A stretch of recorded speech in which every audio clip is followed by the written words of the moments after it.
Welcome back to r/LegalAdvice, where we read surprisingly interesting stories that usually don't end in a cliffhanger. If you are new to my channel, please feel free to subscribe to join our awesome community, and without any further ado, let's dive right in. And the first one is titled, "Wife's employer is bad, looking for advice if we should sue them." My wife has worked at her employer for 8 years. Exemplary reviews, however, her boss's boss does not like her personally, so everything was going swimmingly until her boss's boss got back from maternity leave. Immediately, she went from doing perfect to being put on a PIP, performance improvement plan, and they informed her that she had to fix issues within 30 days, but they did not tell her what the issues were, and even on follow-up meetings she still does not know what they were. We understand Georgia is a right-to-work state though, so I guess they are just following HR guidelines until they fire her. The part that is most concerning though is the fact she was put on a PIP was not only shared with management, it was shared with former employees. Case in point, my wife's friend who has not worked for the company for years received a text from a current manager that she was put on a PIP.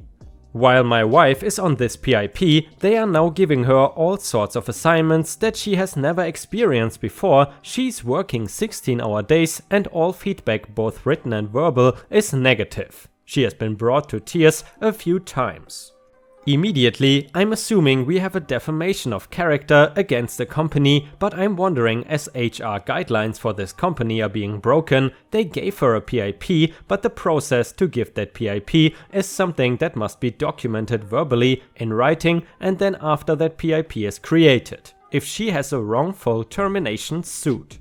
It has gotten so bad after a few nights of working till midnight that my wife just wants to quit. Oh, on a side note, the boss's department has the worst employee turnover in the company, and she has a reputation as such too.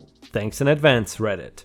And then a user in the comments asked, what does she do? Is she properly an exempt employee? That is the one pretty common claim she may have. Odds are she does not have a claim for having a boss who is being an a-hole, unless the a-hole-ish behavior is because she is in a protected class, meaning gender, national origin, etc. Truthful statements, she is on PIP, are definitionally not defamation. There needs to be a reason why she cannot be fired, but really, when she gets put on PIP, she needs to start looking for a new job. And guys, I'm curious, has your work contract ever been unlawfully terminated? Let us know in the comments.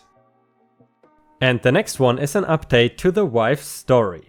After being placed on a PIP, the VP decided to extend her PIP another 30 days. At the time we did not know what to think of this, except to say they were trying to force her to quit. We could not have been more wrong. We recently learned the office is closing its doors. Everyone in my wife's department was informed that their last day is this month. She will be paid to the end of the month and be receiving severance, which for my wife ends up being 4 months worth at 100% pay. Apparently, her VP was looking out for her and used the PIP process to get her to start looking for a position outside of her company, knowing they were closing her doors. The wife also found a new job with better benefits and a pay increase. The new job is on the way to my work, so we can carpool now. All that stress is gone now. Too long didn't read, wife was put through the pooper stress-wise at work, came out smelling like a rose. Wonderful expression, and if you have watched until here, please don't forget to post some star emojis in the comments and also like the video if you want to support me. Thank you very much in advance. And the next one is titled, LA, landlord says I cannot have sex, will call the police. I rent a house, the landlord is my neighbor, we share a long driveway, but the houses themselves are fairly far apart. Half a mile maybe. This is in a very rural setting and there are trees covering the views from either house. This is important later. The lease is a year, I am at 6 months. When I first moved in, I was working more and dating less. About 2 months ago, I started dating more. The lease says I cannot have any overnight guests for excessive amounts, listed as over 3 nights a week. I was fine with this and this is not the issue. I have sexual relationships in the house I rent, a lot of it, sometimes with different men.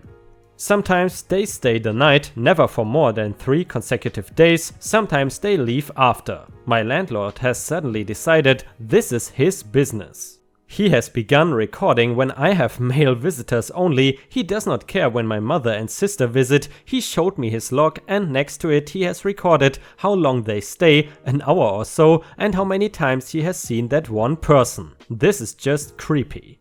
Oftentimes when he sees a car enter the driveway, he comes over to see who it is. He has to walk half a mile over to my house. Oftentimes he will knock on the door, he says to make sure I am okay and that I am not being hurt. Why would I be being hurt by my guest? I have never complained about it in the past, he has no reason to suspect it. It is often hard to get him to leave, he uses the excuse of needing to do some landscaping to hang around. I have seen him look through the windows while my male visitor is over. He let himself in the other day and I saw where he looked through my cabinets at the condoms I had stashed in them. He threw some male underwear that got left at my rental house away. I found it in the trash. I confronted him about it and he just said he found concerning I had so many men over. When I come home late at night, he will come over to make sure I get in the house safe and will question me about where I have been at such a late hour. I don't need that, I'm an adult. If I wanted that, I would live with my mother. I have gotten the police called on me while I have been having sex because they say they are getting noise complaints by my landlord, and one time he said he heard someone being attacked and sexually assaulted and I had to deal with the police on that. Edit, oftentimes I have not even been having sex, it was just a male friend visiting. There is no way he could hear my normal sexual activities in a different house that far away. He won't let me break the lease, he wants me to not have sex in the house. Do I have any rights here? And a user in the comments rightfully said, this is absolutely over the line, you have the right to make use and enjoy the property without excessive intrusion from your landlord. He must provide notice of, usually at least 24 hours before he can enter. On top of that, he cannot dictate what activities you undertake within the property, with some exceptions, which this certainly does not fall under. This could possibly be grounds to break the lease. Most attorneys do low-cost or free consultations. Check around for attorneys that handle this kind of stuff. A stern letter from a lawyer may be sufficient to stop this behavior. If he takes any kind of retaliatory actions, you would even have better grounds. And guys, I'm curious, please let me know in the comments what would you do if you had such a crazy neighbor. And the next one is an update to the crazy landlord story. I thought I would do an update since there are some people still commenting on my post. I read the comments and I thank you for your advice and your worry about my safety. Your points were valid and I appreciate all the help you gave. I took the day off work to deal with the issue. Last night I packed some things and went to stay with some family until I can figure out what to do. I did not tell him I was leaving, but I will continue to pay rent, of course, until this is all sorted out. I met with him this morning in person, with my father and brother present, to discuss the issue and whether I could break the lease early. He declined. I asked him to no longer worry about my sexual activity and to not visit without notice. I had already found a lawyer that could meet with me that morning, so I then went to see him. He gave me advice on how he could help and I will be taking him up on that. The landlord should be receiving some letters soon. My father and brother went through the house with me to look for cameras and such. We found one seemingly disconnected camera in the garage that the landlord said was used for security purposes by the last tenant. We did not find any cameras. Looking through my stuff, I found a few intimate items missing that were still there before I left last night. I cannot prove he took them, I did not confront him about them. He came over while we were searching the house and asked what we were doing. My father told him to leave and the landlord threatened to call the police if my father and brother did not leave. I told him fine and I would leave with them. As we were leaving, I offered to pay 3 months rent right there if he would let me out of the other 3 months. He declined. Like I said, I'm staying with family, I have all the stuff I should need for a bit and I don't plan on returning to that house until the issue is resolved. And the next one is titled, "Was assaulted by a roommate's friend at my home, now I am left with the medical bill. Do I have a case?" A while back I was at my apartment. One of my roommate's friends had been staying at our apartment for about a month as he was in between places. This friend is known to be a hothead and has assaulted me before, although not as serious as the night I am asking about. Let's call him Bob for the story. On the night I am speaking of, my roommates are having a party and everyone is drinking. I was not drinking, but was playing beer pong on one of my roommates' team while he drank all the beer. We were playing against Bob's team. We were both talking crap back and forth as we always do. I did not think anything was out of sorts. Suddenly, Bob charges towards me and tackles me into our pantry while hitting me multiple times in the head. I did not hit him back and covered up my head to protect myself from the blows. He's pulled off of me and I tell him he needs to leave. I am alright and shake it off. Shortly thereafter, I go outside to get some air as I am pretty pissed about the situation. Bob is outside and begins talking crap, calling me a coward and telling me to fight him. I tell him I won't fight him, I am a bit of a pacifist, and tell him that I won't hit him back. He charges at me and begins hitting me again. I once again just try to protect myself from the blows and do not hit back. I also try to run away from him. Eventually, he's pulled off of me. At this point, I have a large laceration above my eye that will require stitches. I immediately go to my car and drive myself to the hospital as I am the only one that is not under the influence. I was very torn about filing a police report. I was psychologically shaken from the situation. I was scared of retaliation. He's much larger than me, but after a couple of days I filed a police report. One of the main reasons why I filed the report is because I was told that I could get my medical bills covered through victim services. The police said there was enough evidence to charge him with assault, and when they questioned him, he admitted to everything. I filed my request for my medical bills through victim services. Fast forward to a couple weeks ago and I get a letter from victim services. They state that application was denied due to the reason that the applicant contributed to the injury through his or her actions. This is particularly devastating because I have over $3,000 in medical bills because of this incident. I would like to know if I have a good case to take Bob to small claims court. I have the police report, hospital records/bills, pictures and possibly witnesses to help. I just want to know what I'm getting into before I start the process. Any help or advice would be appreciated. I've been very truthful with all the information I included as I want to know honestly where I would stand in court. I look forward to your advice and thank you. Edit: I am located in Utah.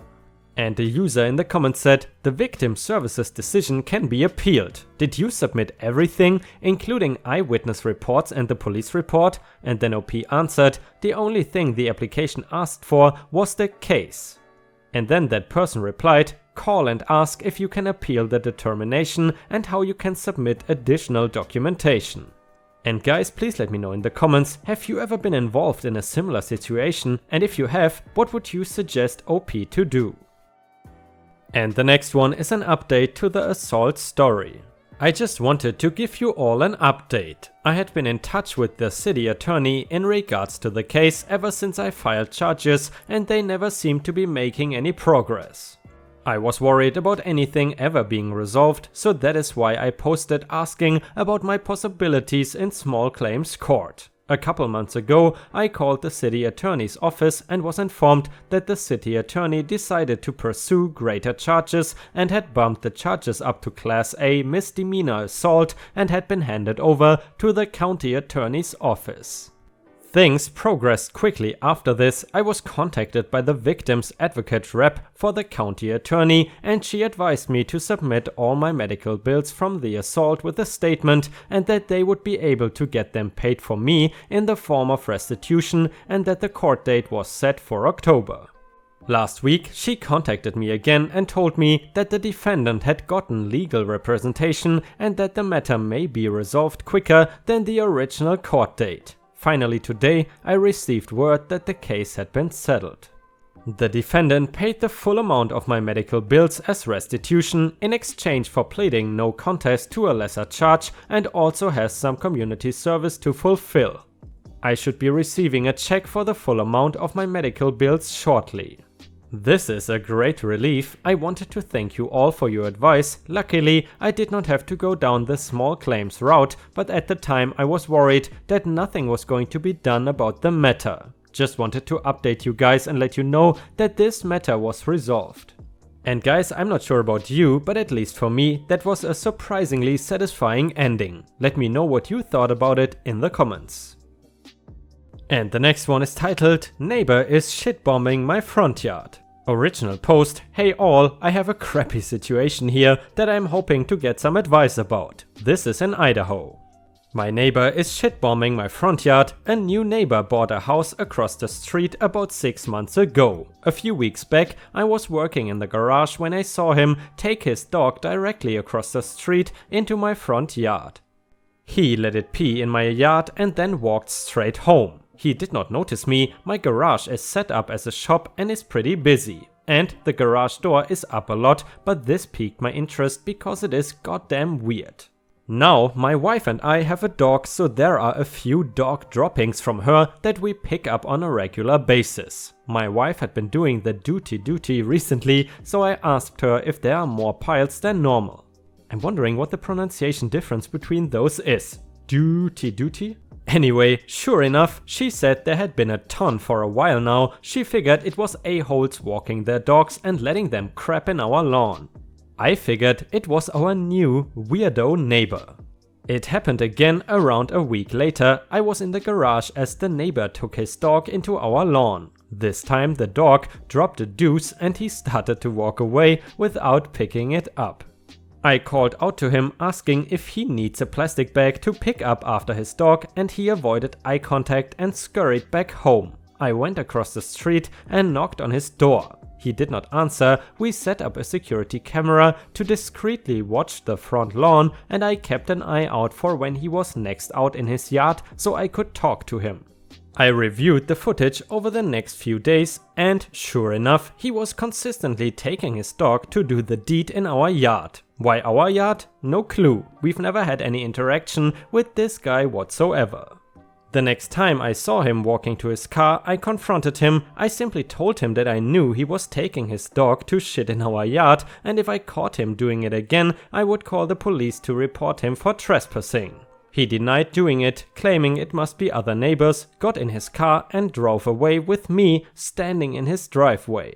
So I review the footage from the last few days. Dude is not walking his dog into my yard anymore, he's letting the dog shit in his yard. He then scoops it up, walks it across the street and tosses it into my yard with a shovel. What the absolute F? How do I even begin handling this? My wife noted that what we think might be his kid comes around most weekends. In the interest of remaining neighborly, and with the possibility neighbor dude might be losing his mind, we are going to talk with them before lawyering up or involving the fuss. Updates forthcoming. And a user in the comments said, I am not a lawyer, do what everyone here said, call the police, get a lawyer, etc. But I wanted to add, don't warn him. Don't confront him and tell him you're sick of it and you're making good on your threat to call the police. Blindside him so he's not suspecting it when they arrive. It is not like there's much he could do anyway, considering you have video evidence, but it is still better not to warn him.